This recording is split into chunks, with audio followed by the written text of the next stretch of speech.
చికెన్‌తోని gravy masala చేయాలంటే ఇలా చేయాలండి. ముందుగా ఒక బౌల్‌లో ఒక నూనె తీసుకునేసి, కారం వేసి బాగా కలిపి ఈ విధంగా రెడీ చేసి పక్కన పెట్టుకోవాలి.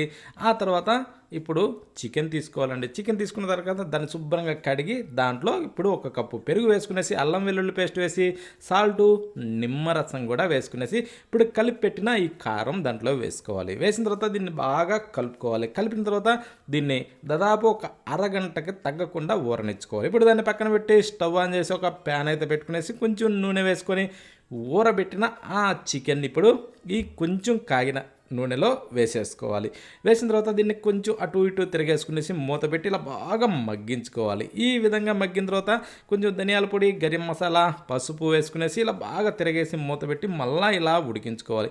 ఇలా ఉడికిన దాంట్లో కొన్ని ఆనియన్ ముక్కలు వేసుకునేసి, రుచికి సరిపడా సాల్ట్ వేసుకునేసి ఇలా బాగా తిరిగేసి మళ్ళీ మూత పెట్టి ఈ విధంగా ఉడికిన తర్వాత కొత్తిమీర చల్లుకొని తింటే